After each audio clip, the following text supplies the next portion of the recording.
So growing up, I grew up thinking that that's like weird because I'm like, oh, why? Like, why are they saying that I belong in this like yukchaon, like sixth dimension? And like, is there something wrong with me?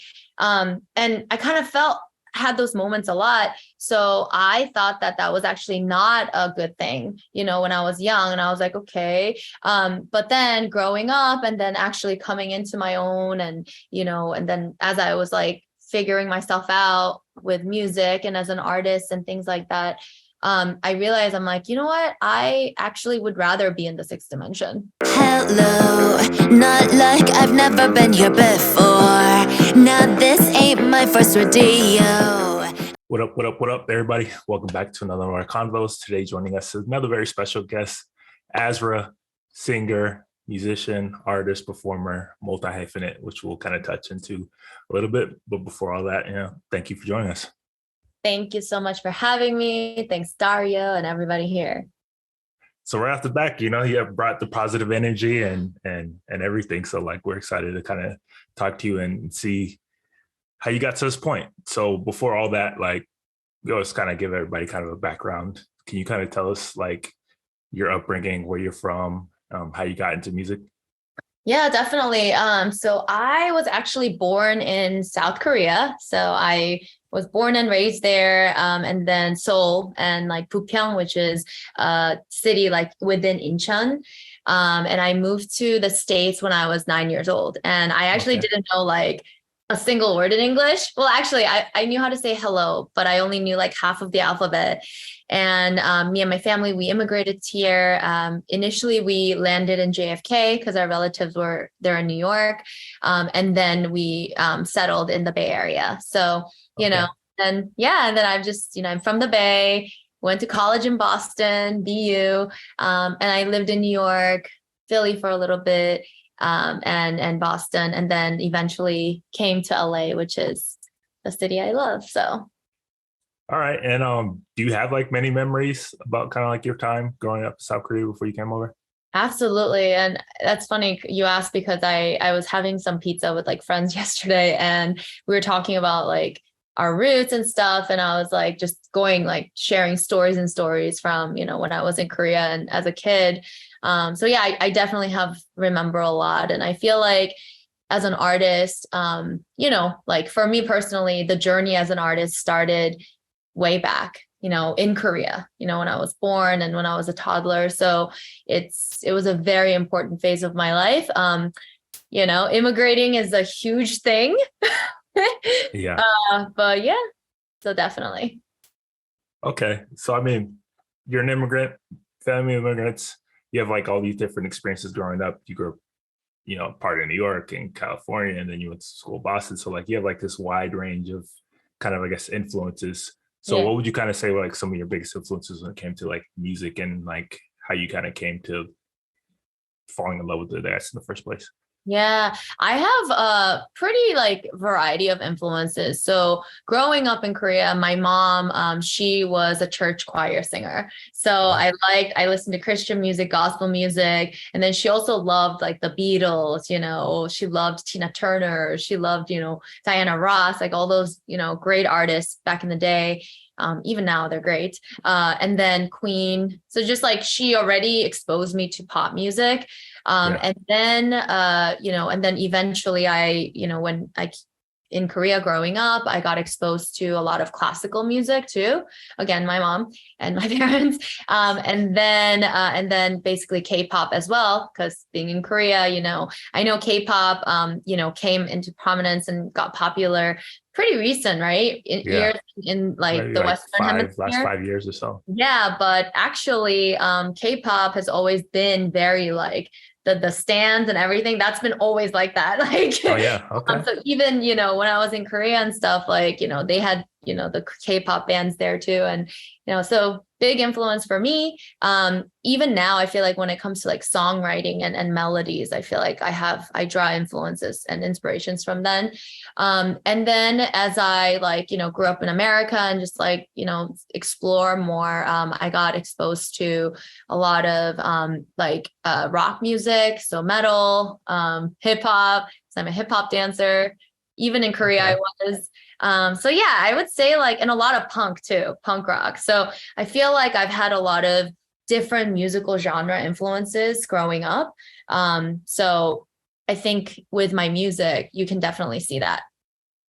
Okay. And I guess, like you said, I was going to ask you about that because obviously coming from South Korea Yeah. and America, K-pop has become like so big and so massive with all Right. these, bands that have turned into like global sensations. But hearing you say that it's like always kind of been around makes you think like, was it always kind of like in this iteration of it with like these massive like boy bands and girl groups and whatnot like that? Or is this kind of like its evolution over times? I think definitely evolution over time.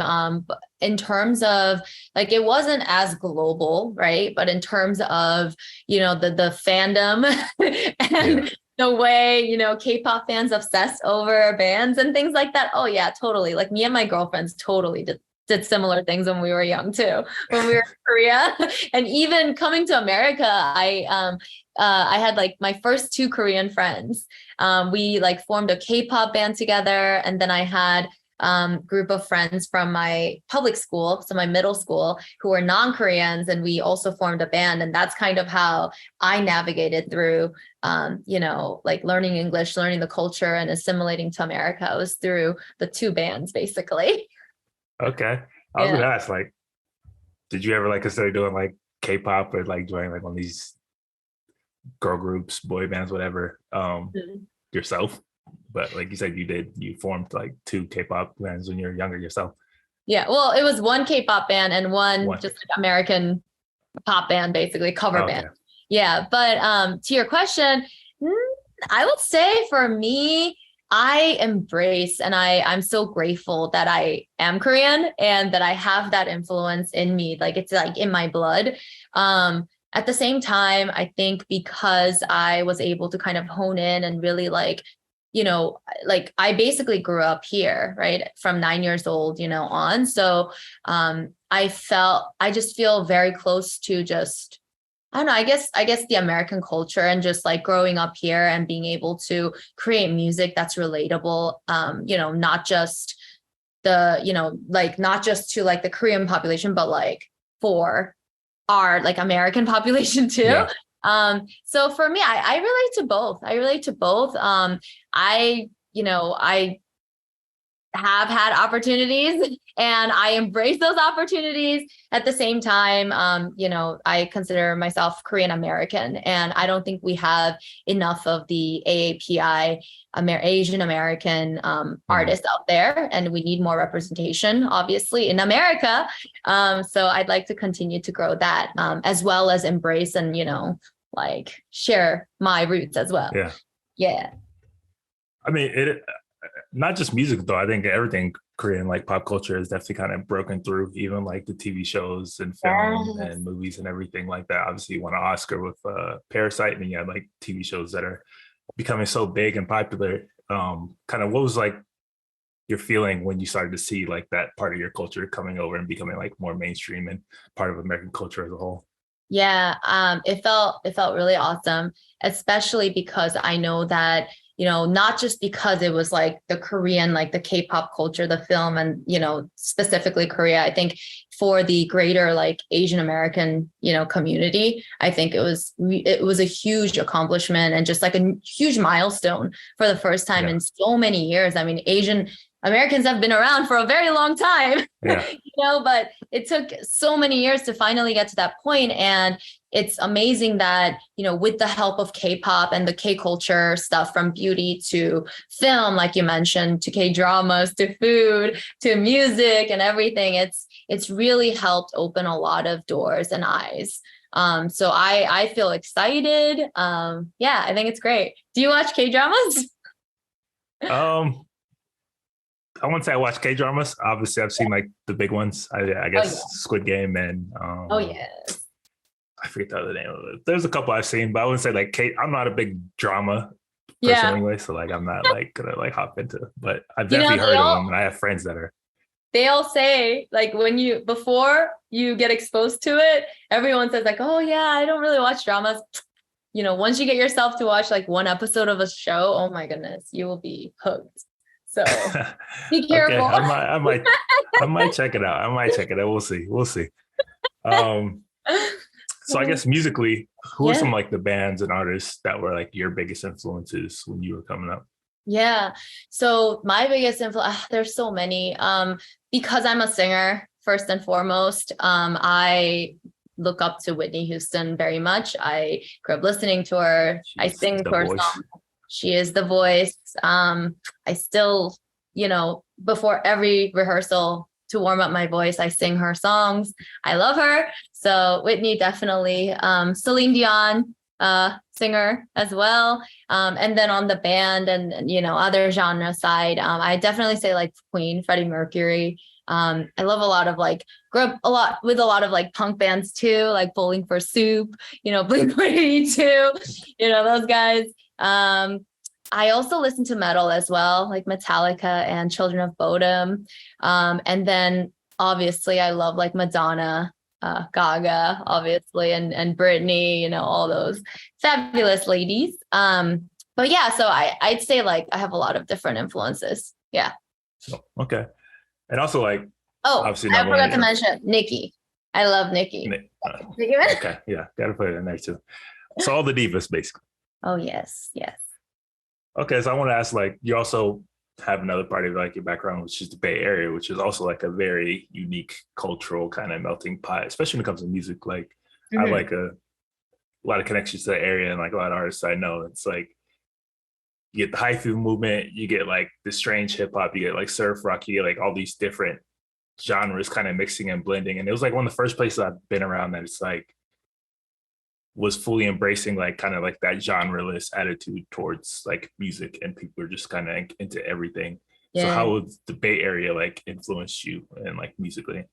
Definitely. I think you got that on point. Like Bay Area, the music scene. I think when I was in it and growing up there and going to school there, it was just like, it was very dynamic. Like I would hang out with my metalhead friends and we would go do shows. Like we would sing I would sing like pop punk songs and sometimes like pop songs. But then like on a Thursday, we would go to like a dance night.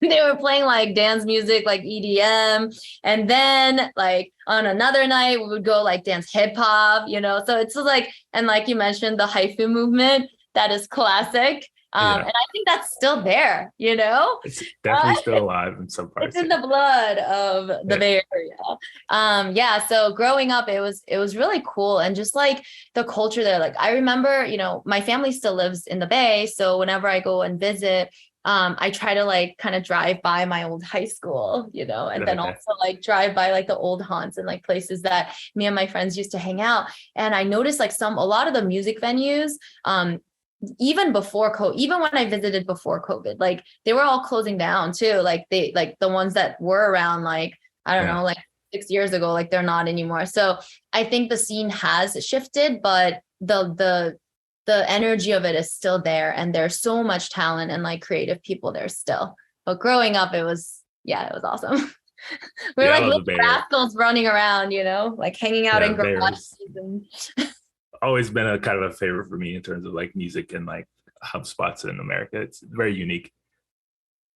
So you also have like a lot of other different passions. You're like multidisciplinary. I believe you've even like wrote a book before. So like, what are some like your other passions, and like how does that kind of like influence everything you're doing? Yeah, for sure. So I did write a book. It's called The Cupcake Theory. And it's a self-help inspirational book for around healthy relationships and dating and self-worth. And I wrote that book after having juvenile glaucoma on my right eye when I was 19. And I basically was half blind for a couple months. And then even after getting surgery, I had to wait like a year and a half to heal from the eye surgery to see again. And during that time, I had to quit a lot of my passions in music and hip hop dancing because, when you have that eye issue, like it was all about like decreasing pressure. But then after the surgery, my eye pressure was too low. So the doctors, my surgeon and the doctors were trying their best to figure out how to raise the pressure out of my eye so I can like it can normalize. Super medical. And in order to do that, I had to stop all physical activity, basically. And that was a really hard time of my life. And at the same time, I learned very important lessons. I learned how important like authentic and genuine relationships are, because when things get hard, who's there for you and who sometimes isn't there for you. And I've also recently realized, like, even when it's not just when things get hard, when things get good, you also know too.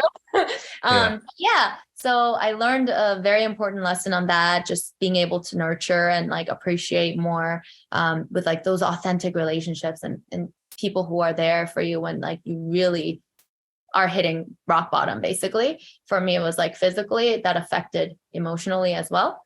And then another lesson I learned was like self-worth, like having self-worth and always seeking substance, because when I was like half blind, it was very crucial for me to figure out and find peace within me, because everything outside it felt really chaotic. So then after I, eventually got better, I was like, you know what? Like, I think I want to like focus on seeking substance and seeking depth and color in whatever I do. So I eventually went back to dancing, and obviously I'm doing music and all that stuff. But, that experience basically gave birth to my music genre. It's like called Substance Pop. And then I also wrote the Cupcake Theory. So outside of music, I like to, do like motivational storytelling. I'm very big on advocacy. So I love youth empowerment. So I do those things where I like go to schools or visit organizations and put on concerts. So it's like a mixture of music and like motivational storytelling. Okay. That's cool. I mean, it's going to be terrifying having like not knowing if your vision is going to be like, 100% ever again. Like, I've never met somebody with glaucoma before. I've had a lot of friends who claim they had glaucoma with us for like other reasons. And then, that's impressive that you're able to write a book out of all that and kind of like get back into everything. And you mentioned Substance Pot, which I also kind of want to touch on. Like, what do you define as like Substance Pot? Because it's kind of like your own term and definition for like music and what you're making, right? Yeah, definitely. So Substance Pop is kind of similar to what I just mentioned. It's a mixture of different genres and influences for me growing up. So it's like sonically, it's a mixture of genres from like rock to pop music with a lot of heavy 808 like bass, hip hop beats that, very close to my heart. That, and then in terms of the lyrics and the writing, it's just music that's like still catchy and you can sing along every time you listen to it. You have different thoughts that come up. And it's basically music with substance and depth. Okay. And I was like, that's also that I did notice in like light music is you do have like this kind of motivational songwriting and like aspect to like your songs. So it kind of makes sense that that's what you're like aiming to do. Yeah, definitely. All right. So I guess I was not sure how you describe your song, but you did a pretty good job about that. So there's also mention of like sixth dimension. Yes. Do you know about it? Can you no, this is what you're here. Like, that's what I'm asking you. You're in it right now. Tell me what it is. Oh. Okay. So the sixth dimension is basically it's a world that I've created for myself and my fellow listeners and fans and people, who are free souls, and basically it's like in the sixth dimension, it's a shift in perspective where when you're in the sixth dimension, you can be whoever you want to be, and you can go after whatever that it is that you want, and be bold and unapologetic about who you are and your path.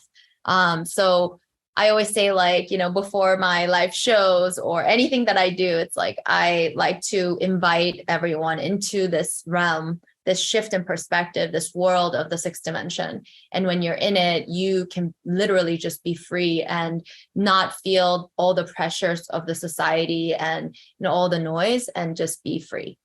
So that's the sixth dimension. Welcome. Okay. Daria. Thank you. And everyone out there.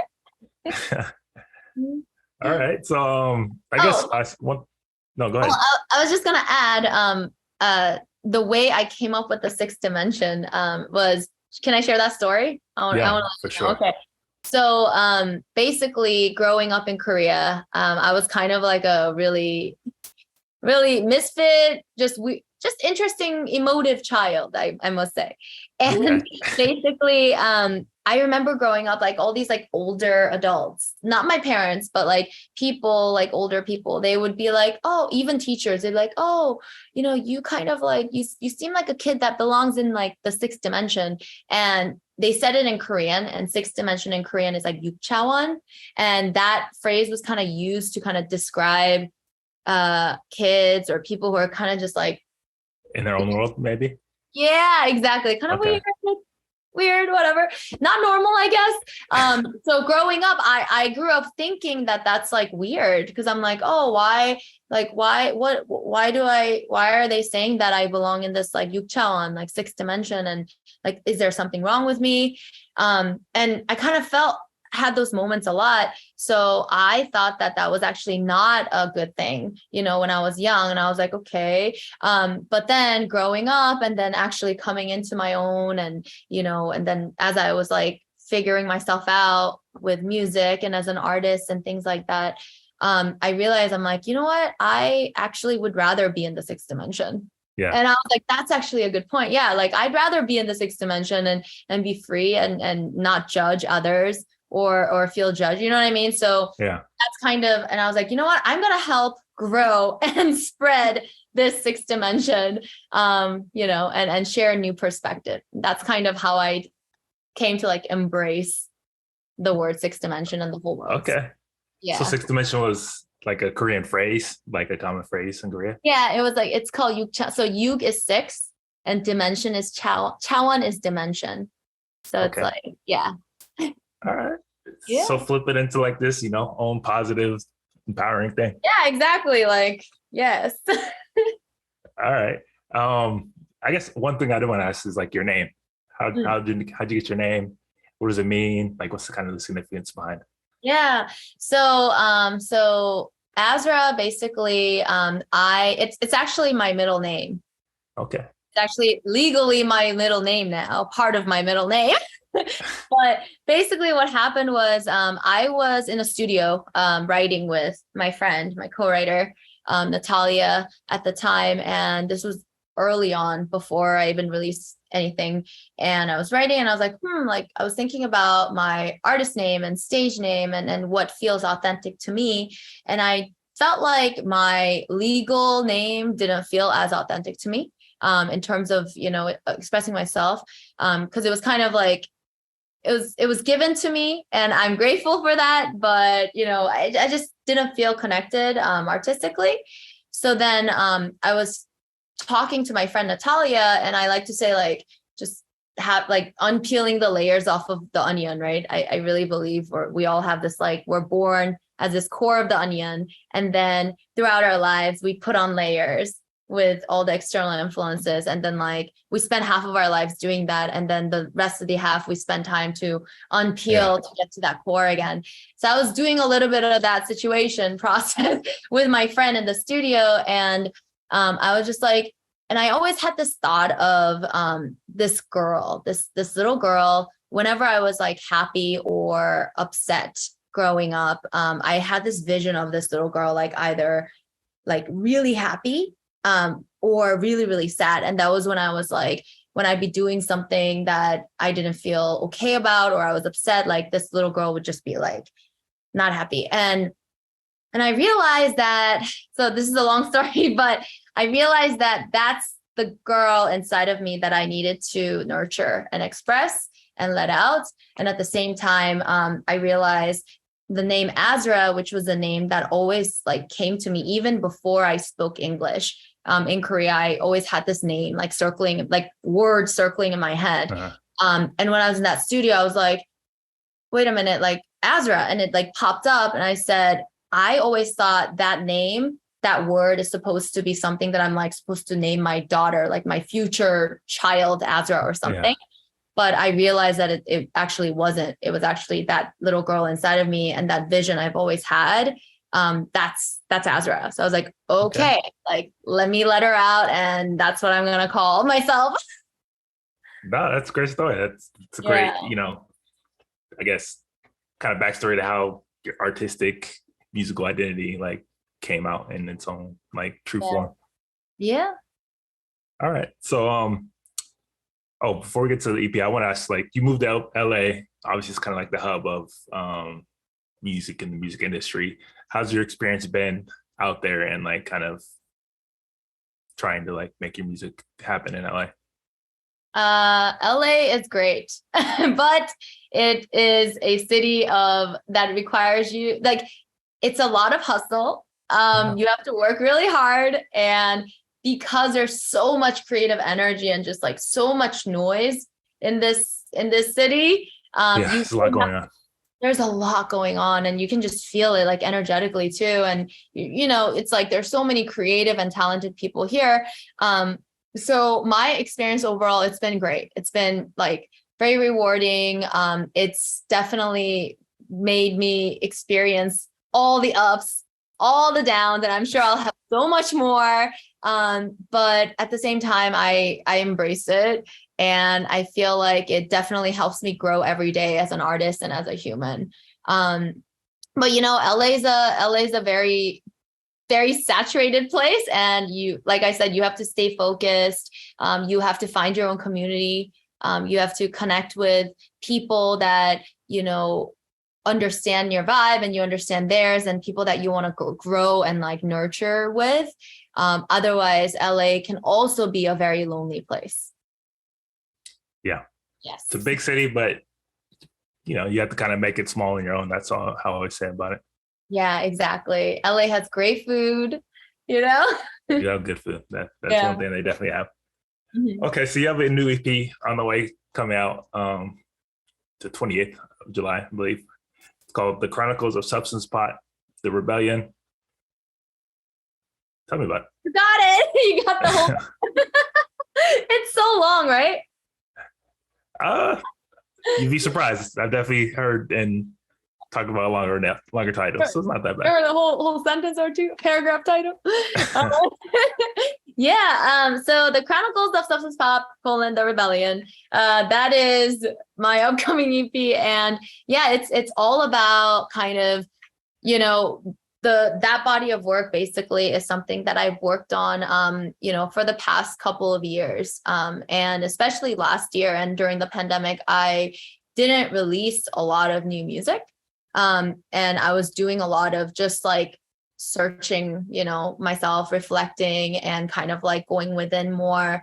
And I really wanted to put together an EP, a body of work, collection of songs that kind of narrated and reflected the journey that I've been on as an artist. So starting from realizing that, hey, after all these experiences that I've had in the industry and in LA and as an artist, I realized that I want to, like, it's important to burn the bridges behind you sometimes, if you want to move forward. And it's important to look within you to confront, your vulnerabilities and traumas and all of those things, as well as, the importance of owning your path and, claiming your own crown. I like to say, like, owning your path basically, and being empowered and, living and coming from an empowered place, creating from a place of, empowerment.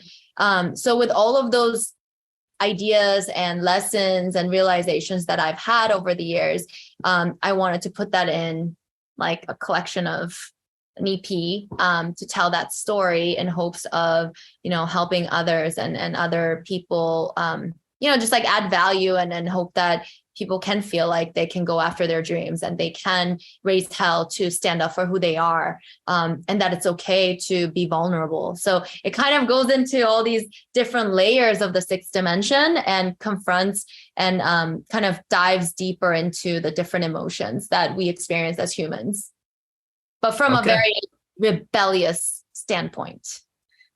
Hence the the rebellion part. Yes. Okay, so I guess what's kind of like your creative process when it comes to music and creating and kind of what was creative process behind putting this EP together as a whole? Mhm. It was very self-reflective. I worked with some amazing people to create this music. So the creative process was, I wrote a lot. I had a lot of ideas over the years. I have like a notepad on my phone that I keep track of all the melodies and lyrics and thoughts and things. So it was really cool because the collaborators and, other creatives, very talented, producers and songwriters that I got to collaborate with, they, even during the songwriting process, we've realized that we had so many similarities as far as the things that we deal with and we go through as humans. So I felt like with each song off of the EP, it's really like, it's very, I would say like it kind of captures the essence of like our human experience in that little tiny moment and that tiny little feeling. And I feel like it really captured that. And I hope that can also like other people can feel that as well. Okay, and I guess this is your second EP, right? Yes. First one, I forget which year it came out, but I definitely looked it up. How did you know like this is the moment like you had a full kind of project to put out? Yeah, that's a good question. So I have worked and, experimented and also I have been honing my voice and sound for a long time, like since 2017, even before, but like really releasing body of work back then first. And since then, I've kind of kept on, working on new music and things like that. And I felt that, finally with this EP, I was like, I finally found the sound and basically the sound that I've been yearning to find since the first time I stepped into the music world and said, hey, I'm going to go after this thing and share my music and feelings and everything out to the world. So I think that this EP basically kind of encapsulates a lot of the different influences and different sounds that I wanted to express. And it kind of, it comes together. So, I mean, I'm going to continue to evolve, but I feel very, very good with it. Okay. Yeah, I was going to ask, like, how do you think you've evolved kind of since that first project to now? So much. Oh my goodness. Yeah, sonically, just mentally, emotionally, as a human and artist. And it's like I don't know anything, like the more and more we are in this industry and like you're just digging deeper and deeper into yourself and others and getting to know just, this world more and things like that through music and art. It's like, it just makes you realize how much more you have to discover and learn and grow. So I would say definitely changed and grew. I have so much more to go. So how's the response been so far to like the singles and songs that you have put out? It's been really great. I feel very blessed for that. So my single All Out was the first song that released off of this upcoming EP. And that one was released in March and it actually debuted on K-Rock, which is a very popular rock station, alternative rock station. And so it's like after all these years, I'm like, yes, this song. And it's amazing because it like I mentioned, this EP and the songs in it, with All Out and other songs, like it means so close to me and, we put in a lot of work and, it's not just that song, right? It's like years and years of work and things that, I've done with my collaborators to get to this point. So it's been good. It's been good. So what was that feeling like when you had it debut on the radio? Like, did you know it was coming up? Were you like tuned in or you just? I was like, I was like, I actually posted a reaction of me in the car listening to it for the first time. And I was dying. I was like, what? Like I was crying. I was going through all different emotions. And it's like, I can't describe it. It was so amazing. And I had friends in the car with me. And yeah, it was a really cool feeling. It's like, you know, Okay, like so you have I a grew up reaction listening to video. radio, like, you know, in LA especially, and, you know, in Arizona, Scottsdale, other places, like we still drive a lot.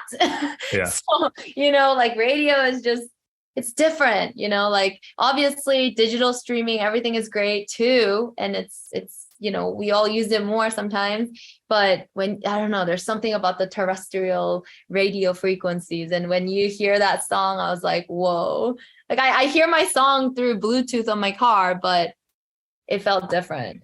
No, it definitely is different. I mean, for so many Yeah. years, radio was like, that was like kind of the pinnacle. That was like when you know you made it, is when you had a song reach radio and get played on radio. It is Yeah. a little different now that times have changed, but I think if anything, it's almost made it even more special because it Yeah. is so much more, I guess, more rare to kind of like break through that Yeah. that It was just, playlist they always have. yeah, it was just really, it was a cool moment. I was so grateful for like the DJ Miles who put me on Locals Only, and you know, everybody at K Rock. It was just a really monumental moment. And I feel like, you know, like wherever I continue to go in this journey, I'll never forget that moment. Like that feeling, and just like I was literally just jumping up and down in my seat. Yeah. So you had a reaction video to it. Yeah, I do. I have a reaction video. It's on my Instagram and YouTube. So check it out if you want. Okay. I know there was that trend of like a lot of artists, I guess, posting like, oh, my song's playing on the radio, but it was like kind of staged, I guess. But it's cool to see that you like have an actual real reaction video to it. Yeah. Yeah. No, like, I mean, I knew the show was coming on at a certain time, right? But Yeah. like when it came on, it was literally completely like all just live. That's dope. Okay. So do you have any like goals, expectations for the CP? I think in terms of expectations, that's a very interesting word. And I feel like over the years, I've just let go of expectations. I've learned to do that. But I think for this EP, my biggest hope is that it reaches people, and it can touch people in ways that they need to be, that benefits them and adds value. I think if people can just feel something through my music, whatever that may be, I think I've done my job as an artist, putting stuff out and trying to connect. So yeah, I think that's the biggest thing, because, you know, I felt a lot putting this together, and it would be, yeah, I just want people to like vibe with it and feel good and feel sad if they want to, whatever they want. And then, yeah, and then perform for me. Yeah. Do you have any favorite tracks? Favorite tracks off of the EP? Yes. I mean, I love all my songs, but that's not for me to decide. You know what I mean? Like, Yeah. I'm just gonna put it out there and see what your favorite tracks are. But I feel very close to each song in different ways, because like each song has like a different feeling and different like intention behind it, and the message behind it. But I think like so far I've released All Out, I Wish You Cry, and Bring Me the Crown, and those will be included in the EP. And I definitely feel very strongly about those songs, and All Out being, you know, going and getting on radio and everything like that. I feel very, very, very, very special. I think mine might be I Wish You Would Cry. Oh, okay. Why is that? So. Yeah. I don't know. I think it just kind of hit different. Like, it's just felt a little like motivational in certain parts. I like the songwriting. The production was really strong. I don't know. It hit a little different, I think. That's awesome. Yay. Yeah, I Wish You Cry. It's it's a very it's a song that's very close. Yep. So I'm glad it hit you. So do you have any future plans, tour, shows, new LP maybe? Yes. So I actually have a show coming up on the day of the release, next Friday on the 27th. I'll be kicking off my summer tour at the Hotel Cafe in Hollywood that night. And then I'll be kicking off my tour in August. Yeah, I'll be doing like a West Coast tour, going to San Diego, San Francisco, Sacramento, Portland, and Seattle. Okay. And the show next week, you'll be playing all these songs basically. Yes. Yep. I'll be playing all of the new songs and then more maybe. Okay. Yeah. All right. Well, thank you for joining us. It was great talking to you. I really loved kind of like understanding your background and how you came to this point. I think your EP is great and can't wait for other people to like really hear it and get a chance to like, learn more about you. Hopefully people can go run those streams up for you and definitely go follow her wherever the socials are. We'll put them down below where you guys are watching or listening to this. Thank you so much, Dario, and everyone here for having me. I really appreciate it. Again, I appreciate what you guys are doing for the creative community and shining light on different artists and individuals, doing their thing. And I feel honored to be part of it. And thank you so much for checking out my EP. No, thank you for joining us. We love, putting musicians on and kind of talk about new music that catch our ear, and you're definitely one of them. And glad we got the chance to speak with you. And hopefully, maybe we'll speak to you again in the future. I would love to.